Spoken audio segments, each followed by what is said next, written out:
Hello friends, कैसे हैं आप सब। उम्मीद करता हूं कि सभी लोग स्वस्थ होंगे, मस्त होंगे।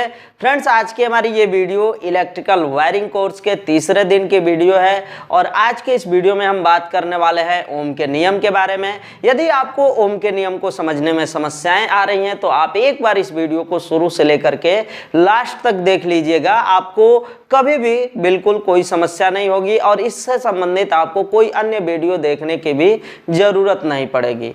और ओम का नियम इतना खास क्यों है? क्योंकि यह अधिकतर जो है कि 10वीं 12वीं के कक्षा के जो विज्ञान है उसके अंदर जो है परीक्षाओं में पूछा जाता है। तो चलिए फ्रेंड्स, आज की इस वीडियो को स्टार्ट कर लेते हैं। ओम के नियम के अनुसार ये दो शब्द जो है कि निकल करके आते हैं और इन्हीं दो शब्दों को यदि आप बिल्कुल बेहतर तरीके से समझ जाते हैं तो ओम का नियम आप हमेशा के लिए याद कर सकते हैं। तो पहले शब्द के अनुसार ओम एक वैज्ञानिक थे, उन्होंने क्या कहा था कि यदि किसी कंडक्टर का मतलब क्या समझते हैं? वायर या चालक का मतलब जिसमें से विद्युत धारा बह सकती है, लाइट जा सकती है।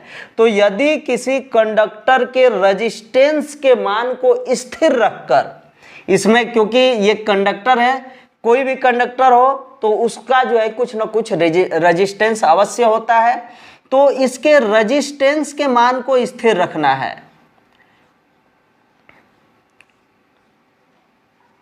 रेजिस्टेंस के मान को स्थिर रखकर इसमें विद्युत दबाव को बढ़ाया जाता है। विद्युत दबाव का मतलब विद्युत वाहक बल। अब विद्युत वाहक बल का मात्रक क्या होता है? अभी हमने पिछले वीडियो में सीखा है। विद्युत वाहक बल का मात्रक वोल्ट होता है। वोल्टेज को मान को जैसे जैसे बढ़ाया जाता है, ये क्या है? वोल्ट है, वोल्ट। तो वोल्टेज के मान को जैसे जैसे बढ़ाया जाता है, इसमें बहने वाले धारा का मान भी वैसे वैसे बढ़ता जाता है। विद्युत धारा का मान भी क्या होगा? बढ़ता जाएगा, विद्युत धारा। और ये टोटल, इसको हम क्या बोलते हैं? कंडक्टर बोलेंगे, कंडक्टर। तो किसी कंडक्टर के रेजिस्टेंस को स्थिर रखकर वोल्टेज को मान को जैसे जैसे हम बढ़ाएंगे वैसे वैसे विद्युत धारा का मान क्या होता है? बढ़ता जाता है। यह ओम के नियम के अनुसार पहला तथ्य है। अब दूसरे तथ्य की बात की जाए, उसमें भी हम सेम चीजें रखेंगे।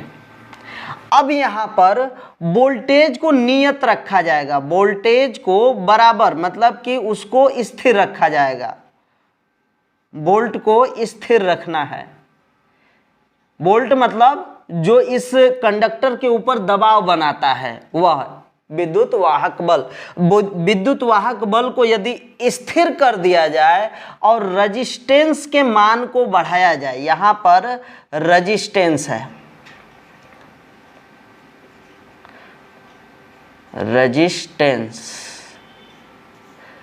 रेजिस्टेंस के मान को बढ़ाया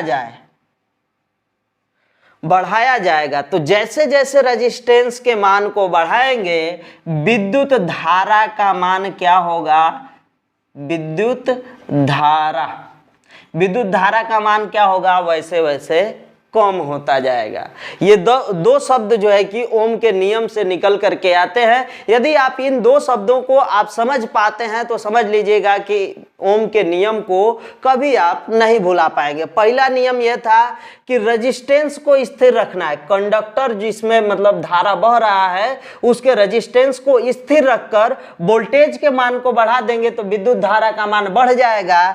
लेकिन यदि वोल्टेज को स्थिर रख दिया जाए, मतलब जो दबाव बना रहा है, इधर से धक्का दे रहा है जो इलेक्ट्रॉन्स को, मतलब विद्युत धारा को जो धक्का दे करके बढ़ाने का काम कर रहा है, उसको स्थिर रख दिया जाए। और जो रेजिस्टेंस है, रेजिस्टेंस मतलब क्या होता है? रुकावटें। और जो रुकावटें हैं उनको धीरे धीरे जो है कि बढ़ाया जाए। तो जब धीरे धीरे बढ़ाने का मतलब है कि इसमें बाधा उत्पन्न करेंगे तो विद्युत धारा जो बह रहा है वह धीरे धीरे क्या होगा? कम हो जाएगा। लेकिन यदि इसके बाधा को एक निश्चित सीमा तक रोक दिया जाए और वोल्टेज के मान को बढ़ा दिया जाए तो वह जो धारा होगा, जैसे ये वोल्टेज का मान बढ़ाने का मतलब जो धक्का लगा रहा है इधर से, उसके मान को धीरे धीरे बढ़ाए जाएंगे तो वह जो है कि और तेजी से इधर के तरफ से धक्का लगाएगा, जिससे विद्युत धारा का मान भी क्या हो जाएगा, बढ़ जाएगा। तो यही दो शब्द हैं और इन्हीं दो शब्दों को समझना है, ओम का नियम आपका समाप्त हो जाएगा। फ्रेंड्स, अब हम बात करते हैं ओम के नियम के अनुसार जो है ओम ने एक सूत्र बनाया था, एक सूत्र दिया था। अब मतलब इसी दोनों तथ्यों के आधार पर उन्होंने एक सूत्र दिया था, दो तथ्यों के आधार पर एक सूत्र दिया था, जिसमें उन्होंने बताया था कि V बराबर I गुणे R। टेंशन नहीं लेना है I और R क्या है या V क्या है, अभी हम लोग बात करेंगे। V मतलब कि वोल्ट होता है, I जो है विद्युत धारा है, विद्युत धारा, गुणे R का मतलब क्या है, रजिस्टेंस, मतलब रुकावट, रजिस्टेंस। अब विद्युत धारा को हम किस में नापते हैं, तो एम्पियर में। तो यहां पर विद्युत धारा लिखिए चाहे एम्पियर लिखिए, दोनों बात बराबर है। अब इसके आधार पर यदि कोई सवाल लगाना हो तो कुल मिलाकर के इसमें से जो तीन चीजें दी गई हैं, इनमें से किसी एक का मान निकालने के लिए यह आवश्यक है कि दो का मान पता होना जरूरी है। जैसा कि हम एक इसके आधार पर एक उदाहरण आपको बताते हैं कि एक कंडक्टर है जिसका रेजिस्टेंस वैल्यू 100 ओम के आसपास है, 100 ओम। इस रेजिस्टेंस का जो वैल्यू है, मान है, वो 100 ओम है और इसके अंदर हमको 2 एम्पियर का धारा प्रवाहित करना है इस 100 ओम के रुकावट में। मतलब रेजिस्टेंस का मतलब होता है रुकावट, रुकावट में 2 एम्पियर के धारा को प्रवाहित करना है। तो इसमें सवाल में यह पूछा गया है कि इसके ऊपर कितना बल लगाया जाएगा, मतलब जो विद्युत वाहक बल है कितना तेजी से लगाया जाए कि यह 2 एम्पियर का विद्युत धारा 100 ओम के रेजिस्टेंस से आगे की तरफ बढ़ जाए। तो यहां पर हमको क्या निकालना है, विद्युत वाहक बल का मतलब वोल्ट निकालना है, क्योंकि उसी का मात्रक होता है। तो वोल्टेज हमको निकालना है, पता क्या है, एम्पियर पता है और रेजिस्टेंस पता है। बिल्कुल हम इसी सूत्र पर रख देंगे, बिल्कुल आसानी से आपको वह निकल जाएगा। वोल्ट बराबर विद्युत धारा का मतलब कितना है, 2, विद्युत धारा मतलब 2 एम्पियर, और रेजिस्टेंस मतलब 100 गुणे हम यहाँ पर 100 कर देंगे, बराबर में निकाल देंगे, क्या हो जाएगा 200। अब ये क्या है, वोल्ट आया है। तो 200 वोल्टेज का इधर से बल लगाया जाएगा तो 2 एम्पियर जो है कि धारा आसानी से इस रेजिस्टेंस वाले वैल्यू से आराम से निकल सकता है। तो ओम के नियम के सूत्र के आधार पर हमने एक सवाल भी आप लोगों को बता दिया, और इसी सूत्र पर 2 और तरीके बन सकते हैं इस सूत्र के। पहला जो है कि ये हो गया, दूसरा क्या बनेगा, यदि हमको I मतलब विद्युत धारा के बराबर कुछ निकालना होगा तो V बटा क्या हो जाएगा, R हो जाएगा। यदि हम तीसरा सूत्र इससे निकालें, 3 सूत्र बन सकते हैं, 2 सूत्र बन गया। तीसरा क्या बनेगा, R बराबर हमको निकालना है कुछ, तो क्या कर सकते हैं, R बराबर मतलब V अपन I हो जाएगा।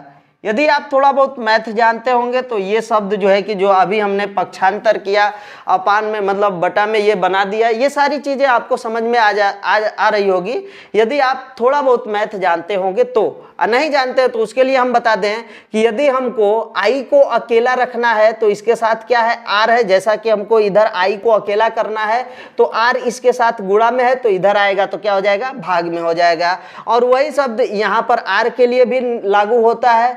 तो R को अकेला करना है तो I इसके साथ गुणा में है तो इस पक्ष में आएगा तो वह भाग में हो जाएगा, तो V अपन I हो गया। तो उसी तरीके से विद्युत धारा का मान निकालना होगा तो वोल्टेज और रेजिस्टेंस का मान पता होना चाहिए। रेजिस्टेंस का मान निकालना होगा तो वोल्टेज और एम्पियर का मान मतलब विद्युत धारा का मान पता होना चाहिए। यदि ये सारी चीजें आपको पता रहेगी तो ये आप आसानी से सवाल को हल कर सकते हैं। और यही ओम का नियम होता है। ओम के नियम के अनुसार बिल्कुल आप ये सूत्र को लिख सकते हैं, V बराबर IR मतलब वोल्टेज बराबर विद्युत धारा गुणे रेजिस्टेंस।